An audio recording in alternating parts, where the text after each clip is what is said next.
No man guy in tea, because on watching Keta. I been a back Kalisia. Deka, I say Ajoagu, Nambo. I will back Ajoagu, Kalisia, can you hear Ajoagu? Oh, you ain't called Kamari here by Ajoagu. Kalisia, I been a big. Ajoagu, Kibona, Boko, Ajoagu, Kana, Imawalo na Ajoagu, Jirom, Mamojira, Manu de Ajoagu, Manu de Ajoagu, Ajoagu, Nebutoya Kalaka, Robio Kaniji, Malibu, Dima, or another, Malu, Kalisia, Kawana Ajoagu.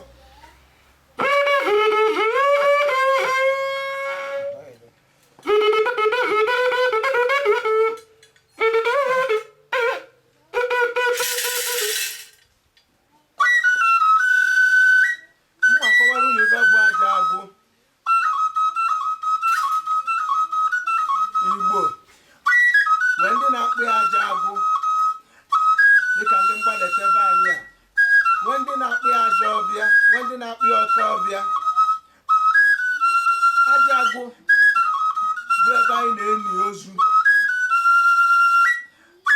iji wee maatụ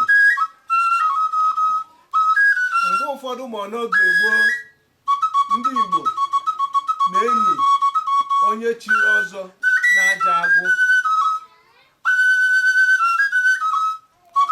Ife ọbụla siri ike, onye mere alụ, onye kwụrụ ụdọ, anyị na-etufu ya na Ajoagu.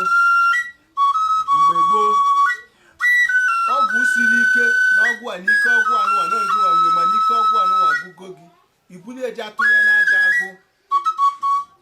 Ọ nọrọ ebe anwa. Ajoagu bụkwazi ebe anyị na-eni ozu. Onyenwa bụ ibe bụ Ajoagu. Ebe anyị na-etubu ibe dị iche iche bụ ibe ọjọọ. Ajoagu bụ ibe gbasatara ibe ọjọọ dị n'omenala